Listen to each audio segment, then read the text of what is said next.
যদি ইন্ট্রাক্যাপসুলার ফ্র্যাকচার হয়, বিশেষ করে নেক অফ ফিমার ফ্র্যাকচার, 60 বছরের উপর বয়স হয়, অবশ্যই তার বলটা চেঞ্জ করে অপারেশন করে নিতে হবে। সকলে ভালো আছেন? অনেকদিন পর একটা ইন্টারেস্টিং ভিডিও নিয়ে এলাম।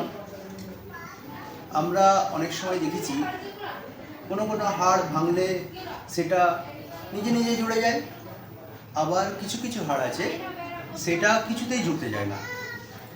আপনারা হয়তো শুনে থাকবেন কিছু ক্ষেত্রে কিছু মানুষ লোয়ার সোশিও ইকোনমিক স্ট্যাটাসে খরচ জোগাতে পারে না, তখন ট্রিটমেন্ট অর্থে তারা লতা পাতা জোড়ায় বা গাছখান করে।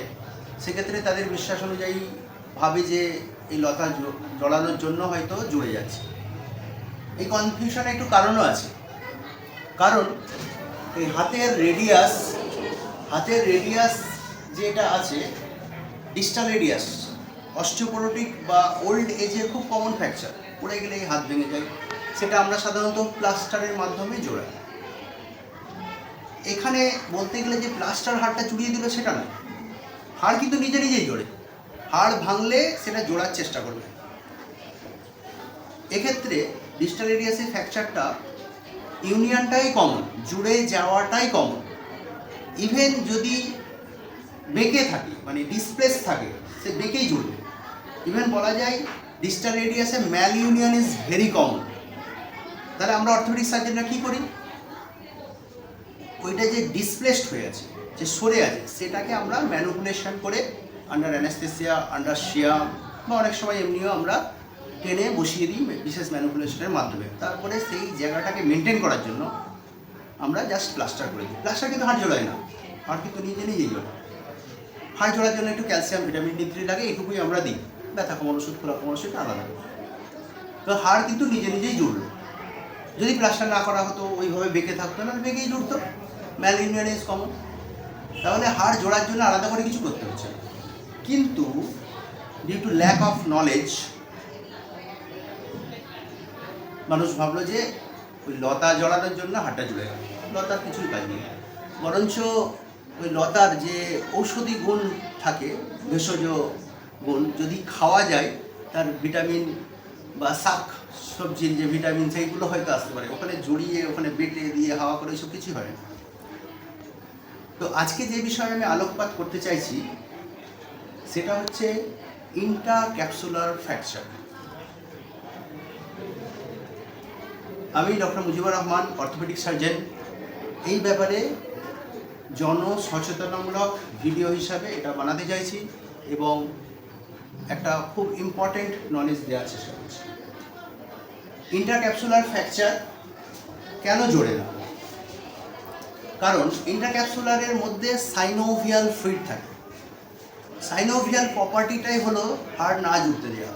কারণ যে জয়েন্টটা আছে সেই জয়েন্টের মসৃণ ভাবটা খুব ইম্পর্টেন্ট। কারণ যখন একটা বল অ্যান্ড সকেট জয়েন্ট যদি উদাহরণ দিই, মানে কোমরের বলটা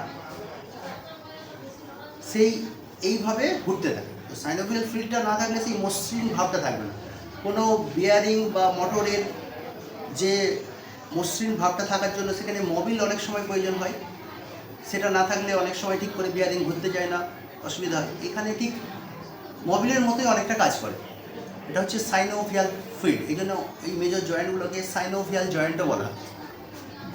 সাইনোভিয়াল জয়েন্টের ইন্ট্রাক্যাপসুলার ফ্র্যাকচার, এখানে নেক অফ ফিমার ফ্র্যাকচার। তো এখানে একটা আমি পেয়েছি old fracture, neck of femur fracture আছে।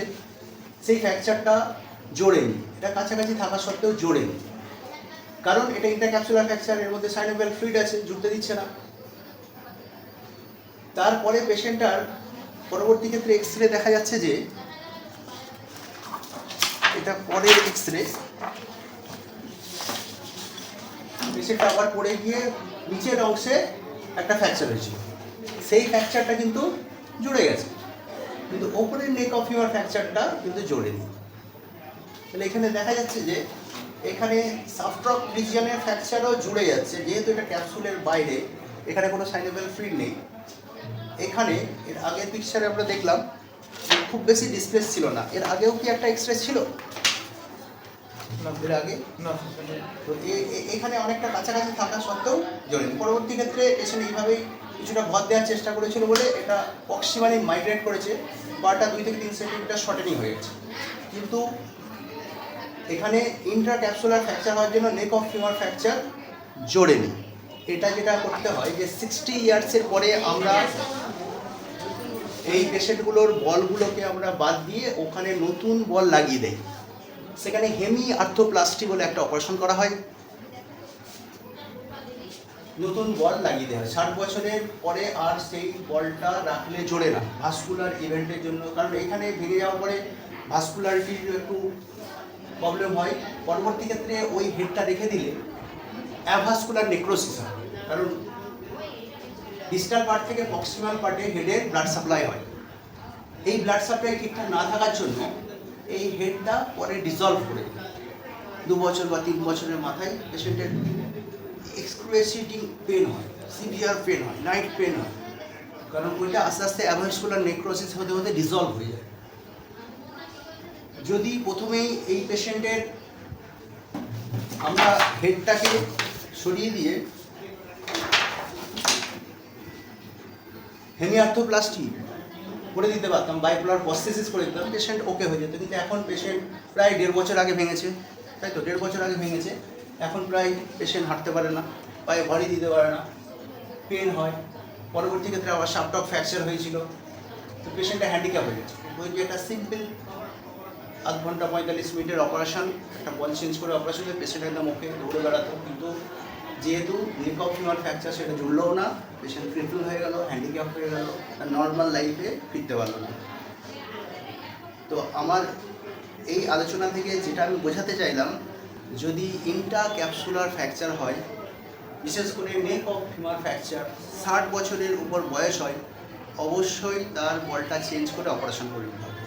60 বছরের নিচের ক্ষেত্রে বল রাখার অপারেশন করা যায়, সেটা একটা টাইম ডিউরেশন আছে, সেই টাইম ডিউরেশন পার হয়ে গেলে আবার হয় না।